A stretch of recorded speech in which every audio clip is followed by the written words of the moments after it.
juga yang nggak terlalu bagus.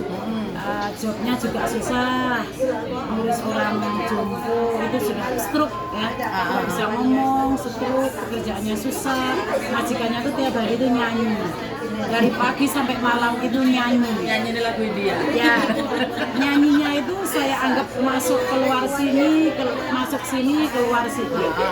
Yang pengalaman yang paling sahdu, saya itu disuruh antar makanan karena pindah rumah.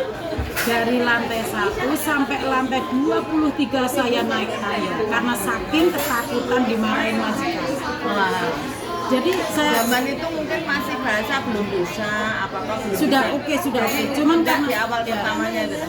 Yang ada cuma takut, nggak bisa ngomong, nggak bisa ini yang majikan bilang gini, kamu ambilin nasi bawa ke rumah sini buat makan siang saya. Iya, pas sampai situ nggak taunya liftnya pas mati. Saking takutnya sampai majikan lantai 1 sampai 23 saya jalan kaki sampai sana. Gitu saya udah kayak mau putus, ini air minum itu sudah nggak ada.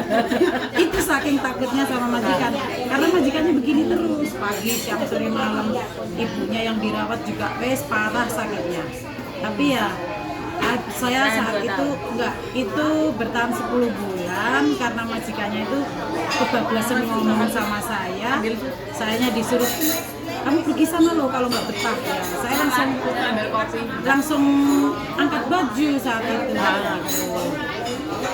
Terus pengalaman lagi yang sahdu lagi, majikan ketiga juga sahdu. Jaga anjing 4. Anjingnya itu yang 2 gede-gede, yang 2 kecil habis lahir, baru 2 bulan beli, diasuh, ngajarin. Itu majikannya juga orang kaya, semuanya juga begini, plus main pukul. Kalau orang sekarang udah leborin dari dulu. Oh, sampai dijotos, dipukul, sampai diapain. Saya makan roti itu kalau benam itu langsung bisa sampai kepala saya. Kurang kenal aku ya waktu itu. Nah, belum. Terus selama 2 tahun itu cuma dikasih libur 9 kali kalau nggak salah. Itu saja kalau libur diantar sampai tempat tujuan ke agent. Nggak boleh pergi selain ke agent. Gajinya saat itu 3.370. Ya, 3370. Kalau 3370 itu sebetulnya tahun 2004 itu. 2000 itu sebetulnya gajinya itu 3730, tapi buat pemerintah bayar pemerintah 400 zaman segitu. Zaman segitu itu Terus habis itu telepon bunyi. Terus yang pengalaman sahdu di situ itu apa? Saya itu ngajarin anjing dari nggak bisa jalan naik tangga, turun tangga. Setiap hari itu mau turun anjing gede, ngajarin naik tangga, turun tangga. Nggak taunya setelah pinter naik tangga, turun tangga, nyuri. Saya kena marah tiap hari. Anjingnya makanan di bawah. Kan tinggalnya anjingnya di atas, dapur di sini, lantainya rumah 1, 2, 3 villa. Jadi karena saya tiap hari suruh ngopong anjing gede itu, saya ngopong. Bukui 2. Jadi akhirnya diajari naik turun tangga. Pertama kali naik bisa, turun yang nggak bisa. Setelah pinter ternyata nyuri KIP. Saya kena getahnya lagi. gara-gara kamu ngajari. Tiap hari itu saya itu jadi santapan majikan itu yang beratnya dulu 70 kilo, finish kontrak saya 53 kilo. Tapi bahagia langsung. Saking stresnya saya itu di majikan sampai tinggal ada. Aku malu. Pokoknya sampai cuman 53 kilo. Tapi finish kontrak sampai mau ngebreak 3 kali nggak diizinkan. Kabur dari rumah majikan juga disuruh pulang lagi. Pokoknya 2 tahun itu penuh air mata. Setelah finish kontrak minta di-extend 1 bulan. Nunggu pembantunya datang.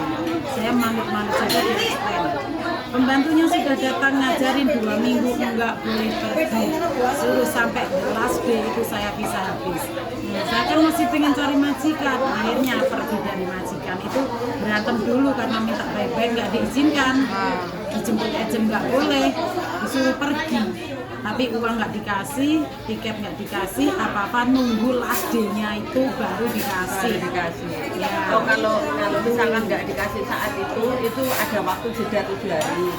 Jadi nggak apa-apa karena memang kita nggak paham jadi ketakutan kan. Ya. Terus selanjutnya. Saya kan bilang sama ejen, saya kok disuruh pergi sekarang, gimana ini? Telah, lecau mau mandai. Nanti uangnya aku yang urus, alhamdulillah gitu. Ya pasti begitu kok, nggak perlu takut. Terus saya tuh sebelum pulang nih sadu lagi nih, barang saya dilihat semua dicek, celana saya diliatin. Oh ini dulu baju anak kamu ngasih aku, balikin ke aku. Ini hand body balikin ke aku. Ini anduk balikin ke aku. Semuanya apa yang bapak kasih itu disuruh balikin semua. Karena apa? Dulu kan aku ngasih kamu kan karena kamu kerja di sini. Sekarang karena yang di sini ada Cece, jumbo Paisa Cece Umay Dele. Nah, sadu juga, ya kan? Yang 3 majikan itu pokoknya sadu luar biasa sampai badan kering.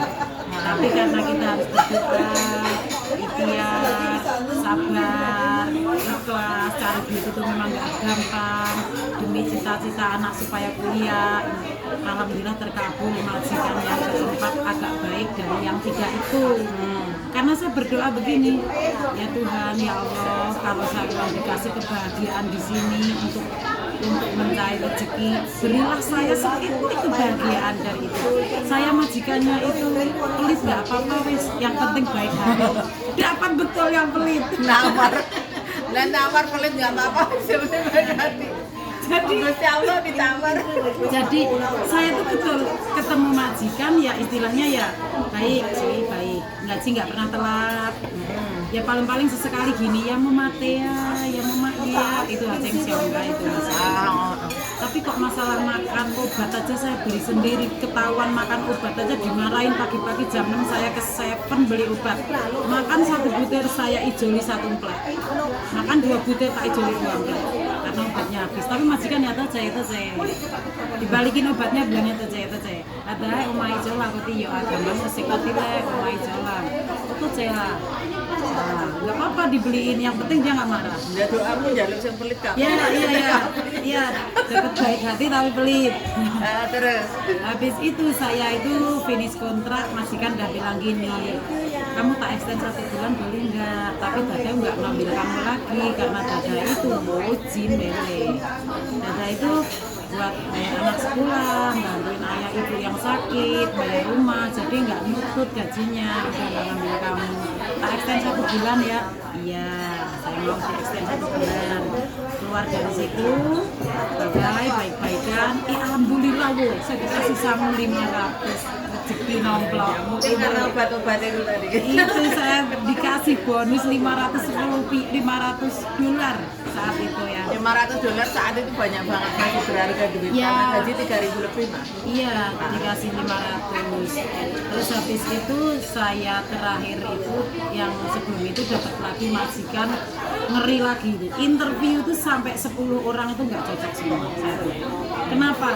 Majikannya ada yang selalu di rumah tamajo, ada yang singsang jauhnya koloi, ada yang main hongkong, ada yang ketemu majikan nggak mau pakai agent, mau ngurus sendiri sama kawin, ada lagi yang ketemu majikan itu belum sampai baru interview aja kok makan nggak nawarin saya makan, berarti kan pelit. Tidak, saya nggak mau ketemu Cece sekcocan nih ya, padahal dia itu bawa McDonald segini ya, saya nggak ditawarin makan sih itu. Mau ketemu majikan, saya ketemu majikan jaga kakek nenek satu keluarga itu 8 orang besar semua, dewasa semua. Yang penting itu ngasuh kakek sama nenek, tapi yang 6 orang kan butuh makan, butuh nyuci baju, butuh maisong, bodong, jipan itu hayating. Kampung Jumbo itu Taiwan hak Jumbo. Jadi bisa dibayangkan pekerjaannya. Kalau anak sekarang mungkin kingkong sudah minta ambil. Itu tapi karena ini saya mungkin doanya begini. Saya tuh pertemukanlah sama majikan yang saya cocok, bukan yang majikan mau sama saya. Yang saya cocok. Interview itu ketemu sama majikan saya tuh udah nggak mau sebetulnya. Cuman kok majikannya bilang gini, mau teh jumpo hong cungi leo, hetang le kiting itu. Terus boleh nggak kalau saya minta permintaan, misalkan nih ya, misalkan boleh nggak saya telepon di rumah, seandainya saya misalkan nggak masak, saya teleponan, boleh nggak? Boleh, katanya gitu. Boleh nggak kalau saya siang misalkan capek tidur atau baca koran? Boleh. Boleh nggak kalau saya keluar misalkan beli pulsa? minta macam-macam. Lah itu minta macam-macam. Terus dia bilang gini, lah kamu HP-nya pakai apa? Saya pakai bulanan, pakai kontak. 1 bulan berapa? 150. Oke, tak kasih 80. Selebihnya itu kamu yang bayar. Oh ya, thank you.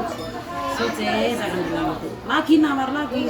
Saya tuh nggak makan babi, saya makan apa adanya mau. Tapi kalau saya misalkan pengen masak sambal, karena orang Indonesia itu sukanya sambal, boleh nggak saya ngidupin kompor, saya belanja pakai uang sendiri, saya masak? Dia bilang boleh.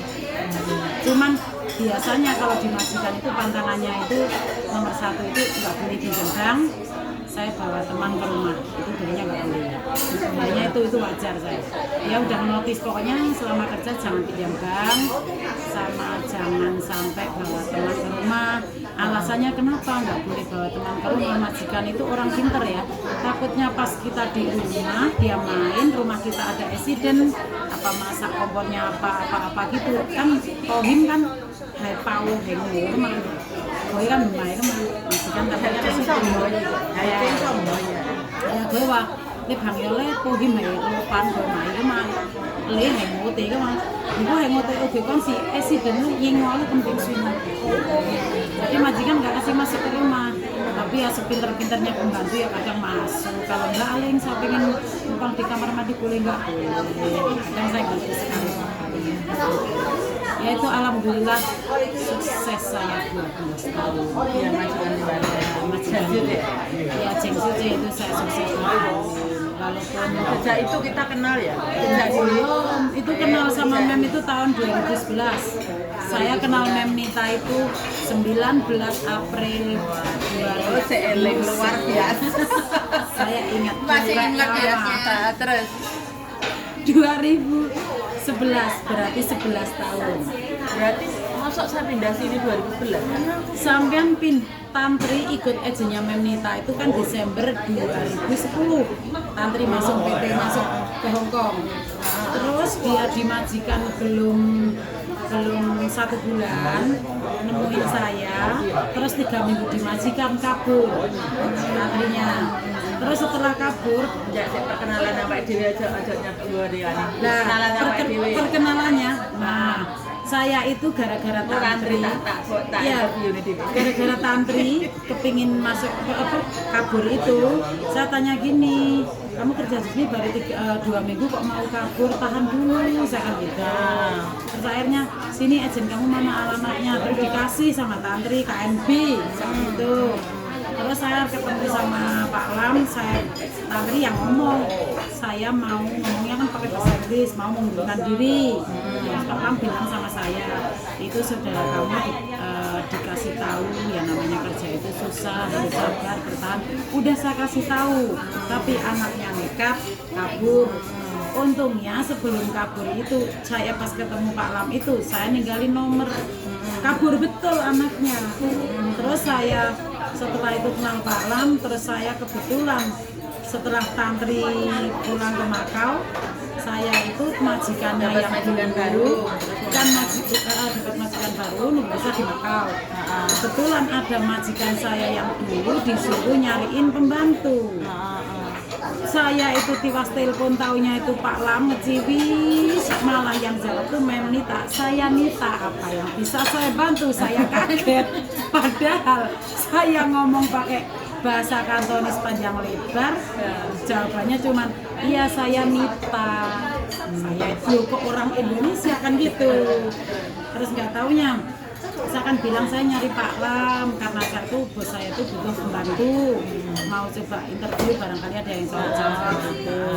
Terus akhirnya Itu berarti perkenalan kita itu ya perkenalannya tuh telepon nggak sengaja itu, Telepon nggak sengaja terus. telepon nggak sengaja. Terus akhirnya katanya Pak Lam bilang kita agent enggak tinggal di sentral karena di sentral itu sepi, kita mau buka di Kos Gede. Kalau kampir Mbak tahun 2011 bulan April, awal April.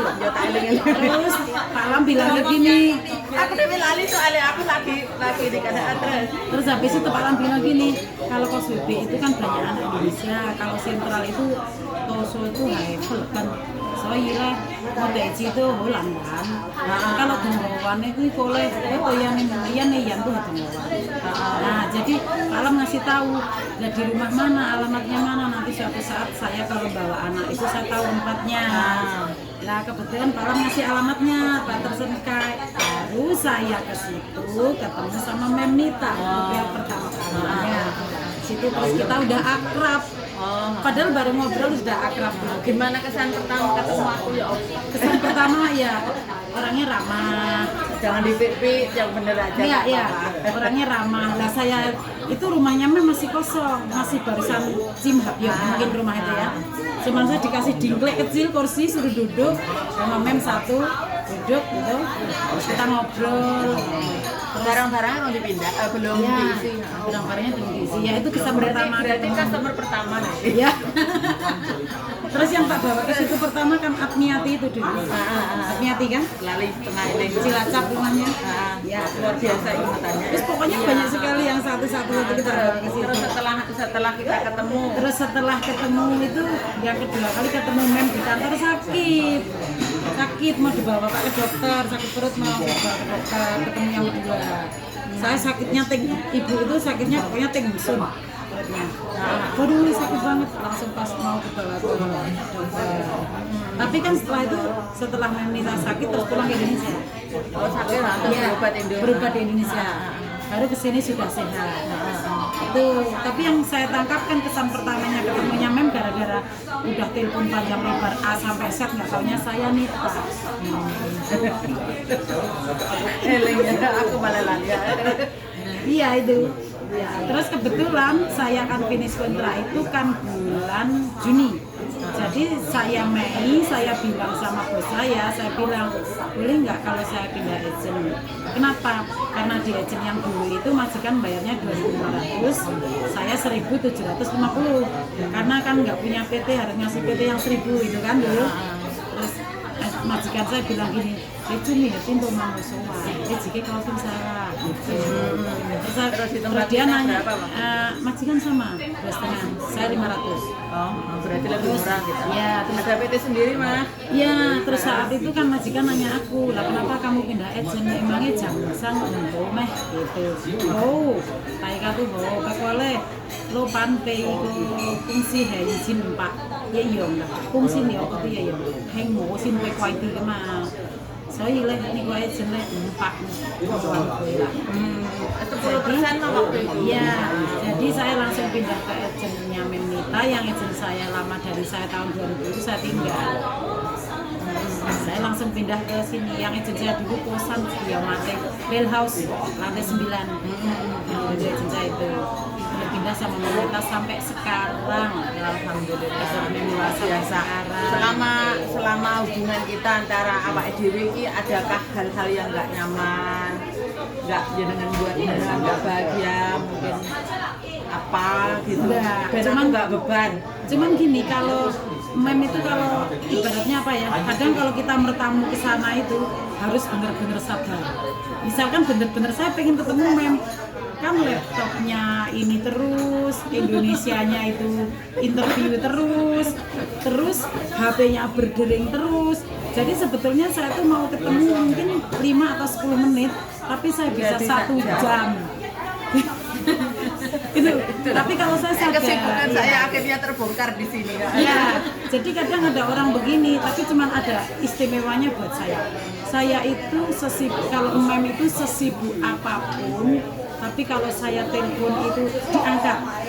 Pokoknya nggak lama ya, hanya 1, 2, 3 kali nggak diangkat. Nggak diangkat, Tapi pasti, balik ya? iya pasti diangkat. Saya diwancai saja, Mem Nita lagi cace, di Indonesia itu langsung buka video call, langsung begitu telepon tuh buka video call. Itu kayak jadi saya merasa istimewa. Berarti kalau Mbak Aling punya saya mungkin ada sesuatu hal yang perlu dibicarakan, mungkin gitu langsung diangkat.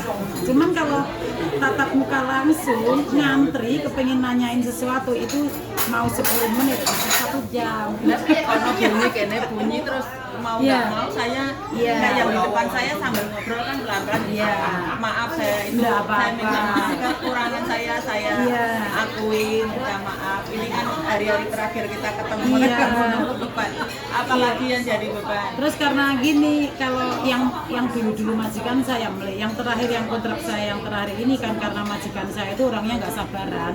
Jadi akibat kadang itu kalau mau ke tempat kita misalkan ini saya mau ke agent mau ngantar ikan kan kita berikan Pak dia mungkin kaya ini Pak Eta juga cowok.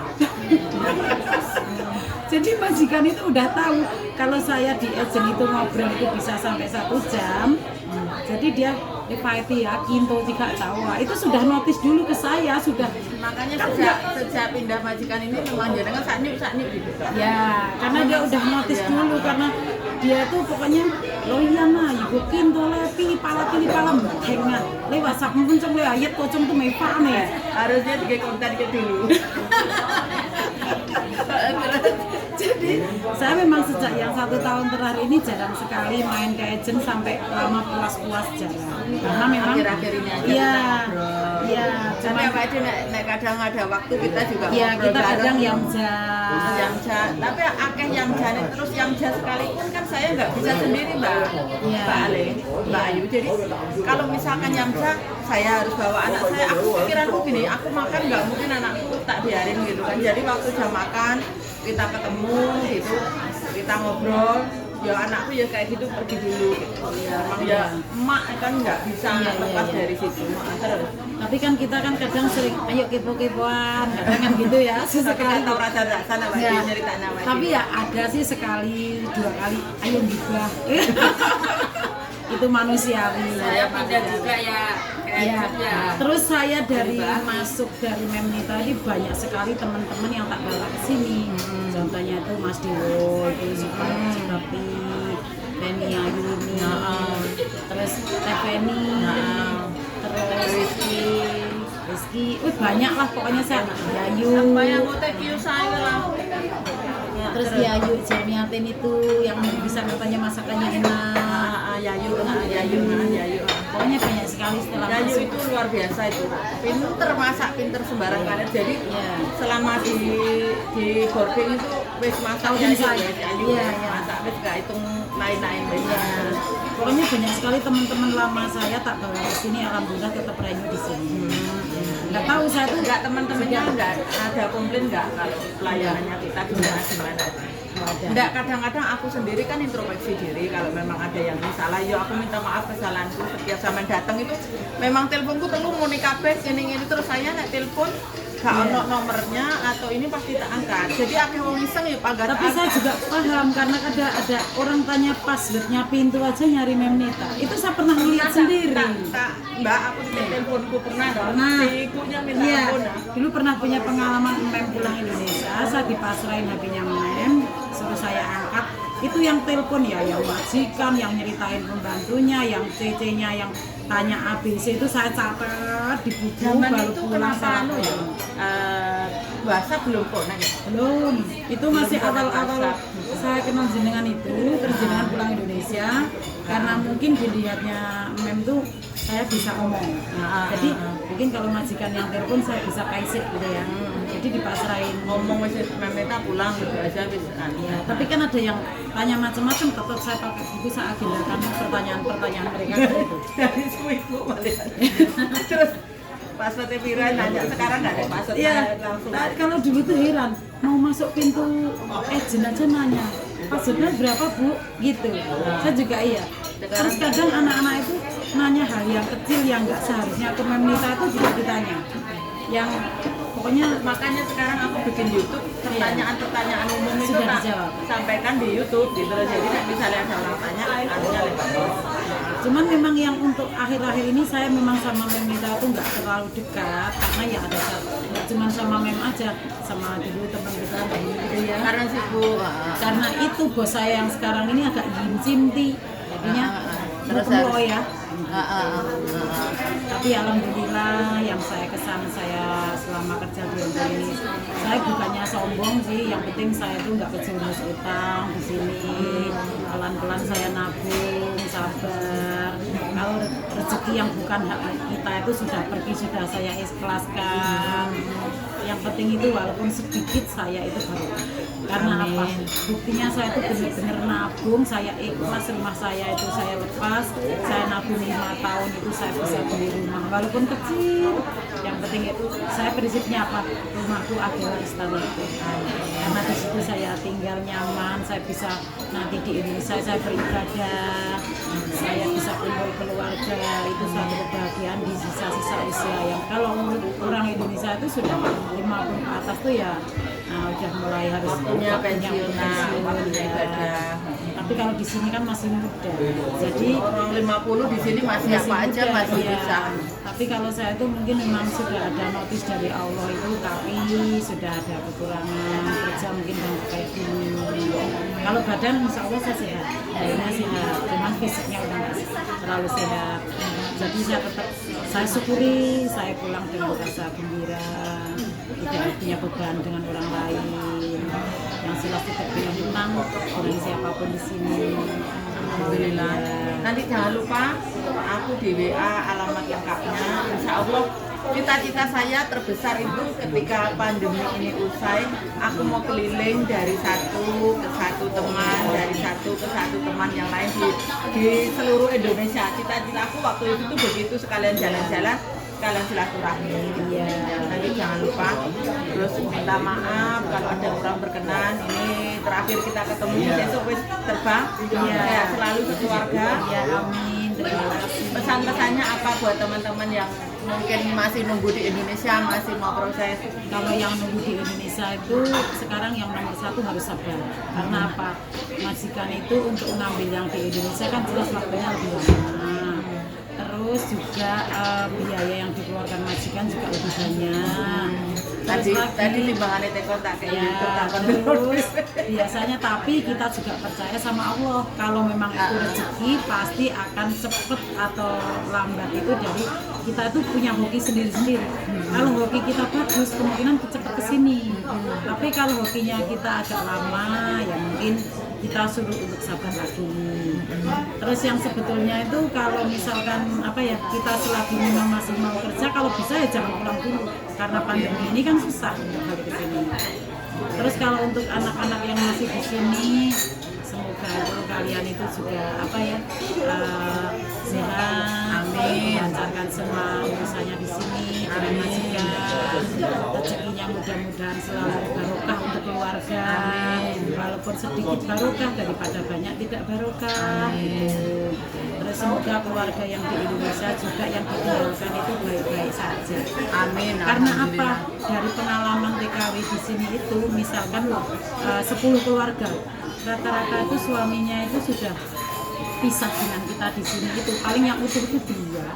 Rata-rata Nggak udah pasti juga karena ini. Nah itu kan namanya jodoh itu dan rezeki kita kan nggak pernah tahu. Iya. Jadinya kadang-kadang di sini kelamaan ya 20 tahun, 10 tahun ya suaminya. Tapi ada yang 2 tahun langsung sudah nggak ada kok. Yes, anyway itu kan yang sing kuoso intinya nggak usah takut karena semua itu independen dari maksudnya dari masing-masing orangnya juga bingung. Enggak lah, tapi fakta kok. Terus pesan yang satu lagi lebih penting ini ya menurut saya itu. Karena apa? Pengalaman saya kalau di sini kita sama uang itu orangnya nggak sabar, itu banyak yang kejerumus masalah utang piutang. Hati-hati Ya, itu. karena apa? Kalau kita sabar ya gajian 4.500, 3.000 ditabung, 1.000 dikasih uang Indonesia buat makan atau sekolah, kita pakai yang 600. Itu kalau kita prihatin itu bisa hidup karena saya pernah alami. Kita tidak bisa ini kan karena anak sekarang itu sudah beda dengan zamannya kita yang Iya. seumuran kita. Kalau anak Awak sekarang dia itu di sini. Ya, kalau anak sekarang itu Bener. rata-rata itu nggak gitu. Begitu masuk majikan belum sampai potongan selesai saya misalkan ada 1.500 kali berapa gitu, dia udah langsung pinjam bank dulu. Padahal kalau orang pinjam bank itu sama, misalkan pinjam 30.000 misalkan nih, itu angsuran dibikin aja 12 kali. Jadi dalam setahun kita udah nggak bisa bergerak karena kita punya tanggungan. Sedangkan nasib kita itu tergantung sama majikan. Kalau di majikan kita sukses, lancar, nggak terjadi halangan apa-apa, kita insya Allah selamat. Tapi sambungannya, tahu-tahu majikan di PHK, kita nggak ngerti. Tahu-tahu majikan meninggal, kita nggak ngerti. Terus kalau kita sudah punya tanggungan itu harus benar-benar nahan. Tapi kalau kita rajin nabung, daripada yang 500 buat bayar bunganya kan, kenapa nggak kita tabung aja 3.500? 10 bulan bersama. Pikirannya beda, karena mereka Dia maunya pengen cepat, instan. maunya instan, Ya.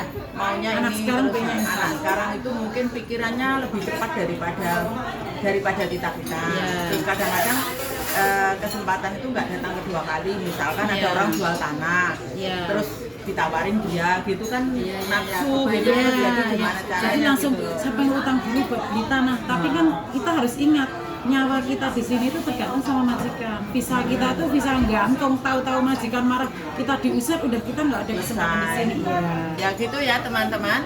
Ini pesan dari Mbak Aleng, pinter-pinter nabung, pinter-pinter jaga diri, terus jangan terlalu berglamor di sini. Iya. Harus simpan uang, harus ini kan perjuangan Mbak Aleng luar biasa, tapi ingatannya lebih luar biasa karena saya mengorek semua teman-teman saya itu kesan-kesan apa mungkin saya ada keburukan sama orang lain dan yang lain-lain, saya berusaha ingatkan supaya saya juga bisa introspeksi diri.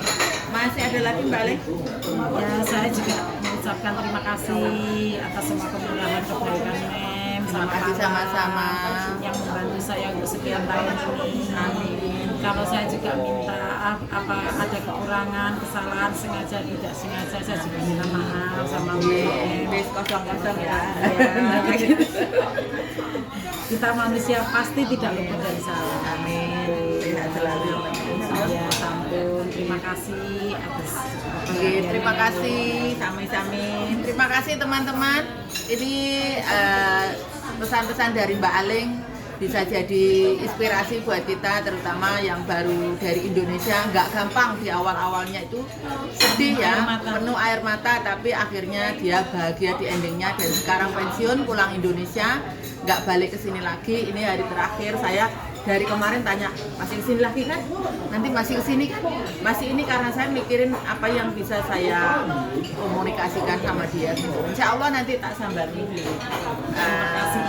Semarang. Mudah-mudahan kita Alamatnya iya, saya share, saya itu siapapun welcome datang ke rumah saya. Oke. Terima kasih teman-teman. Cukup sekian. Sampai jumpa. Assalamualaikum.